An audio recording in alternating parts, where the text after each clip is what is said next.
नमस्कार, बहुत बहुत स्वागत है आपका आरआर न्यूज़ में। मैं हूं आपके साथ साक्षी पांडे। आपको बता दूं कि जंतर मंतर पे आज 18वां दिन है और लगातार पहलवानों के समर्थन में अलग अलग देश के कोने से लोग आ रहे हैं। इस वक्त हमारे पास एक स्टूडेंट मौजूद है जो विद्यार्थी भी हैं, अपना काम भी संभालते हैं, अपना कारोबार भी करते हैं। और आपको मैं बता दूं कि आपको जानकर हैरानी होगी कि हैदराबाद से यानी कि दिल्ली के एक अलग ही कोने से, साउथ से आए हैं और उनका आज यहाँ तीसरा दिन है और वो लोग पूरी तरह से पहलवानों के समर्थन में उनसे बात करेंगे, उनसे मुद्दों पर सवाल करेंगे और आखिरकार क्या उनकी आगे की इस चीज़ को लेके उनकी बात है उसको जानने की कोशिश करेंगे। आप हैदराबाद से यहाँ पर पहलवानों के समर्थन में आए हैं। मैं यहाँ पे हैदराबाद से वन मोर वन एजेंडा पे आया हूँ, वो पहलवान के समर्थन में। अच्छा। और मुझे लगता है कि देश के आज 138 करोड़ लोगों को केवल और केवल एक साथ आना चाहिए पहलवान के समर्थन में। अच्छा। क्योंकि यहाँ पे सत्ता या कोई भी party, national party, regional party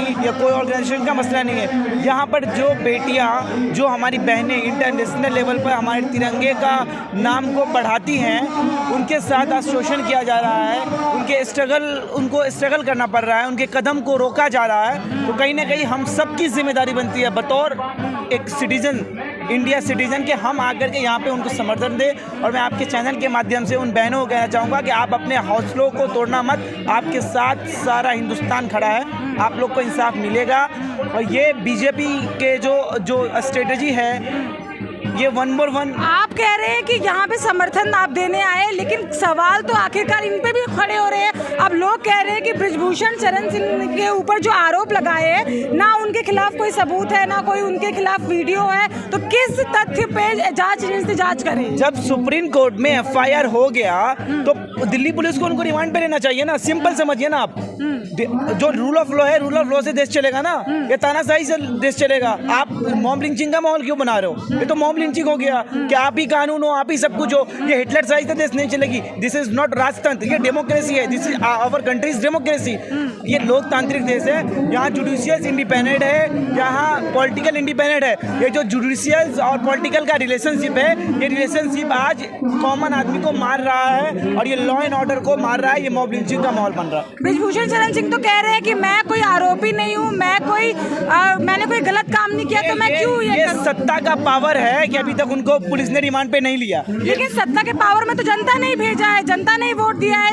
आपको बता दो 6 बार से सांसद है वो। यही तो डेमोक्रेसी के अंदर जातिवाद को फैला रहा है। यही तो है ना, इवोल्यूशन पे बात नहीं करते, जातिवाद की राजनीति हो रही है। और इसमें कहीं ना कहीं हम लोग भी गिल्टी, हम लोग को अपने आप में गिल्टी फील करना चाहिए। लेकिन जांच एजेंसी ने जो सवाल पहलवानों से पूछे उसमें भी तो जवाब नहीं दे पा रहे कि किस दिन यौन शोषण हुआ, किस दिन इन्होंने मुलाकात की, क्या किया। तो वो सारे डेट्स भी उन्होंने किया है ना, तभी तो एक बार जो है केस नहीं किया इन लोगों ने। सुप्रीम कोर्ट में कितना स्ट्रगल लगा इनको केस करने में, केस को रजिस्टर नहीं कर रहे। बाद में जो है एफआईआर हुआ, दूसरी बार जाकर के जो है सुप्रीम कोर्ट ने एफआईआर किया। एफआईआर होने के बाद भी पुलिस को रिमांड में लेना चाहिए, इन्वेस्टिगेशन चालू करना चाहिए कि अच्छा, आप लोग कह रहे हैं कि राजनीति चमकाने का काम करें, अलग अलग लोग आके पहलवानों के कंधे पे बंदूक रख के अपना काम निकाल रहे हैं, उसमें क्या कहेंगे? नहीं, तो आप रिस्पॉन्ड क्यों नहीं किए? आप सेंट्रल में बैठे हुए हो, आप 9 साल से सेंट्रल में हो, भारत के अधिक राज्यों में आपकी सरकार है, आप उस पर रिस्पॉन्ड कर देते, आप टिप्पणी कर देते। अभी कर्नाटका इलेक्शन चल रहा है, आप पूरा का पूरा टीम उतार दिए।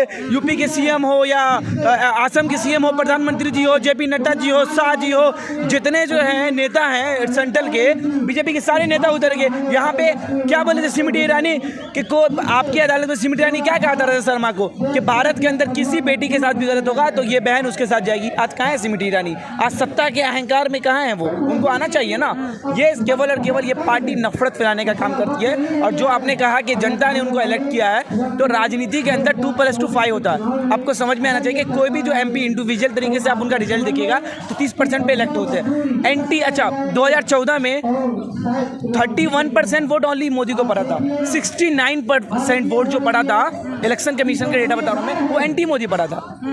और 19 में 38% पड़ा था, 38 में मेजोरिटी हुआ। बहुत ऐसे क्या कह रहे हैं वहाँ पे घपलेबाजी करके मोदी जी को बिठा दिया गया? मैं ये कह रहा हूँ कि बहुत सारे विधायक भी है जो 38% में मेजोरिटी आ जाती है उसकी, 41% में जीत जाते हैं। यानी कि 41% में जीतते हैं, बाकी के जो 59 है वो तो एनडी में रहते हैं उनके, बाकी के जो 49 है। तो वो चीज़ को समझना पड़ेगा। राजनीति एक, देखिए राजनीति को मैं इसमें नहीं लाना चाहता। हमको जातिवाद में जैसे राजनीति आ रहा है हमेशा कहीं, लेकिन आप तो राजनीति यहाँ पे देखने को मिल रही है, अब तो जाट वर्सेस राजपूत कर दिया है इसको, उसमें क्या कहेंगे?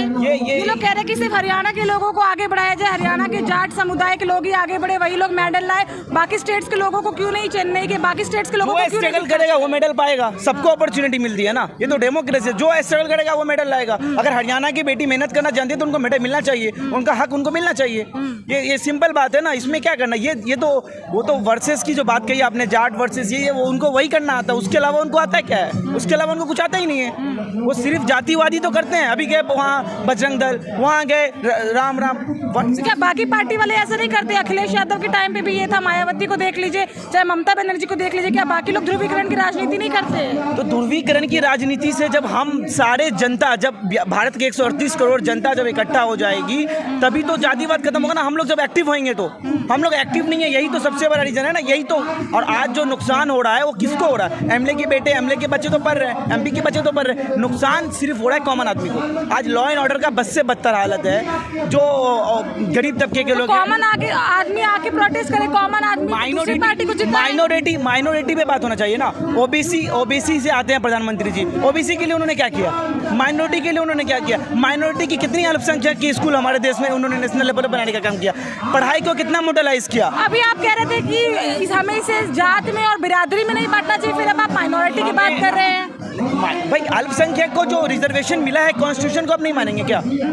रूल ऑफ लॉ से चलेगा ना। रूल ऑफ कॉन्स्टिट्यूशन में जब रिजर्वेशन दिया गया है कि जो ओबीसी समाज के लोग हैं, एससी समाज के लोग हैं, एसटी समाज के लोग हैं, जो माइनॉरिटी है वो नीचे से उठ के आए, सबको अपॉर्चुनिटी मिले। अभी गुजरात में हार्दिक पांड्या ने जब यही सवाल उठाया था कि ओबीसी को ये सपोर्ट मिलना चाहिए, तो ऐसे तो अलग अलग अगर सब लोग अपने लिए आवाज उठाने लगेंगे तब तो बहुत मुश्किल हो जाएगा देश के लिए। अब मैं मुसलमान हूँ, मैंने भी मुसलमान की तो बात ही नहीं की, मैं तो वही बोल रहा हूँ ना, आपको जाति में नहीं बटो। आपने नहीं की, लेकिन एआईएम के चीफ है वो बात करते हैं। एआईएम के चीफ को मैं आपके चैनल के माध्यम से बोलना चाहता हूँ कि आपको अगर राजनीति करनी है तो आप सबकी बात करो, अगर आपको मुस्लिम किससे हमदर्दी है तो मुस्लिम का ऑर्गेनाइजेशन बनाओ। तो आपको लगता है कि ओबीसी राजनीति करते हैं? ओबीसी जी बीजेपी के नक्शे कदम पे चल रहे हैं, वो जो है ना, बस देखिए आप जैसे बड़ा बयान दे रहे हैं। एक मैं आपको सिंपल एग्जाम देता हूँ। मैं हैदराबाद में रहता हूँ, मैं प्रॉपर बिहार का हूँ। मेरे को हैदराबाद में एक साहब बोले कि आप जो है ओबीसी को सपोर्ट करो। मैंने उनको कहा कि चलिए बिहार जैसे पीछे राज्य में ओबीसी जी आए, उनका वेलकम है, आप किस बेस पे आए? आप कॉन्स्टिट्यूंसी के अंदर आते हो तो वो क्या करते हैं, डिस्ट्रिक्ट देखते हैं, जहाँ मेजोरिटी मुसलमानों की होती है वहाँ जाते हैं। वो कहाँ गए? सीमांचल। वो कहाँ गए? किशनगंज। वहाँ पे मेजोरिटी मुसलमानों की है 65%। आप आ रहे हो तो आप इवोल्यूशन पे आओ ना भैया, कि हाँ भाई बिहार की 20 कॉन्स्टिट्यूंसी सबसे गरीब है, यहाँ पे लॉ एंड ऑर्डर का हाल बहुत बुरा है, यहाँ पे क्राइम बहुत ज़्यादा है, तो यहाँ पर हम जो है अपने कैंडिडेट खड़ा करेंगे और हम यहाँ पे अपना एजेंडे पे हम यहाँ पे इवोल्यूशन करके दिखाएंगे। तो वो बात तो करते नहीं है। मुस्लिम मेजोरिटी के अंदर जा रहे हैं, बात करेंगे दलित की, लेकिन मुस्लिम मेजोरिटी में आप क्यों जा रहे हो? आप ये क्या संदेश दे रहे हो लोगों को? तो ये ऐसे मुस्लिम अगर 18% मुस्लिम इधर आ जाए, हिंदू एक तरफ, क्या लगता है कि मुसलमानों किसको सपोर्ट करना चाहिए अगर असदुद्दीन ओवैसी इनके साथ हम बोल रहे हैं ना कि जब इलेक्शन हो या भाजपा खराब है, मोदी जी के लिए आप बोल रहे हैं, असदुद्दीन ओवैसी खराब है, तो आपको क्या लगता है कि फिर किसके सपोर्ट में जाए? पॉलिटिक्स के अंदर जातिवाद होना ही नहीं चाहिए। अच्छा, आप इवोल्यूशन पे बात करो, वोट लो, तो चलो चलते रहो, दिखो मत। बात पॉलिटिक्स के अंदर जाति आनी ही नहीं चाहिए। हमारी बेवकूफ़ी है कि हम जो है जाति को, आज वो राम राम बोलते हैं, हम उनके पीछे पीछे बोलते हैं, असद साहब नारे तकबीर बोलते हैं, अल्लाह को बोलते हैं, हमें बोलना ही नहीं चाहिए भाई। आप हमको धर्म है, मेरी आस्था है, मैं मुसलमान हूँ, हमारी आस्था है, हमारा धर्म का किताब है, हमको क्या करना है वो हम कर लेंगे। आप हमको जो है ओपिनियन मत दीजिए। हमें लगता है कि मुद्दे कुछ और होने चाहिए राजनीति में। मुद्दा एवोल्यूशन होना चाहिए कि भाई हमारे पास, आपके पास रोड प्लान क्या है, आपके पास एजेंडा क्या है, आप भ्रष्टाचार को कैसे खत्म करेंगे, आप इवोल्यूशन कैसे लाएंगे, आप रोड प्लान आपके पास क्या है, वो बात होना चाहिए। उस बात खत्म। आपको बुलाया गया कि स्पेसिफिक आप अपने मन से? मैं अपने मन से आया हूँ। जब हमारी बहन के साथ गलत हुआ तो मैं यहाँ पे आया हूँ। कहीं भी गलत हुआ तो हम लोग कश्मीर से लेकर कन्याकुमारी तक जाएंगे। और बाकी जो स्टूडेंट्स आपको देख रहे हैं, आप खुद एक स्टूडेंट है, बिजनेस भी करते हैं, उनके लिए क्या संदेश? मैं एक स्टूडेंट्स को एक ही चीज़ बोलूँगा, भाई आप गेम में मत फंसो, पापा की परियों के चक्कर में भी मत फंसो। आप जो है एक्टिव होकर के देश के अंदर क्या हो रहा है, सही और गलत को समझिए और उसके बाद अपना कमिटमेंट कीजिए, ट्विटर के माध्यम से हो या जमीन पे उतर करके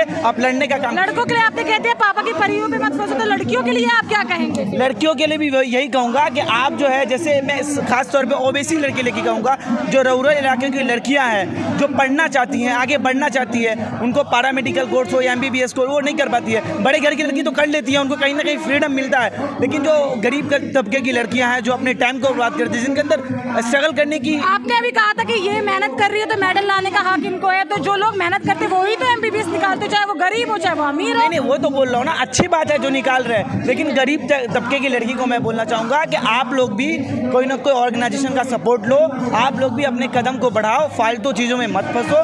जो चीज़ जिस हद तक है उस हद तक रहने दीजिए, लेकिन एवोल्यूशन अगर रिक्वायर्ड है, हमारी एवोल्यूशन पे बात करो, आप स्टडी करो, जितना पढ़ोगे उतना आपके अंदर अकल आएगी, उतना सोचने की क्षमता आएगी। तो मैं लड़कियों को यही कहना चाहूँगा कि आप जब पढ़ोगे तो आपको कोई नहीं छेड़ेगा, ना घर में आपका पापा छेड़ सकता है, ना शादी के बाद आपका। लेकिन जिस वक्त छेड़छाड़ शुरू हुई थी उस वक्त भी आवाज उठाना चाहिए। जब ये गोल्ड मेडलिस्ट है इतने बड़े लेवल पे, उस वक्त अगर ये आवाज नहीं उठा पाए तो आम जनता क्या कर सकती है, आप उस पर क्या कहेंगे? नहीं, हर आदमी को एक्टिव होना चाहिए ना, वही तो मैं आपको कह रहा हूँ ना। जब हर लेडीज एक्टिव होएगी, जब वो हर चीज़ को पढ़ेगी, जब वो मुंहतोड़ जवाब देगी, कहीं पे भी बैंक में हो या कहीं पे भी उनके साथ मिस भी होगा, वो मुंहतोड़ जवाब देने का काम। कहने को तो ऐसे कहा जा रहा है जब तक इनकी बातें मानी जा रही थी तब तक ये उनके पक्ष में भी, जैसे बातें नहीं मानेगी वैसे विपक्ष में आ गई। सरकार जब तक बात मानेगा सरकार को मानेंगे, जिस दिन सरकार बात नहीं मानेगा सरकार को एक्सपोज कर देंगे। चाहे आप गलत हो चाहे आप सही हो, वो डिपेंड नहीं करता है। नहीं, वो तो इन्वेस्टिगेशन बताएगा ना, हम आप कैसे बता देंगे?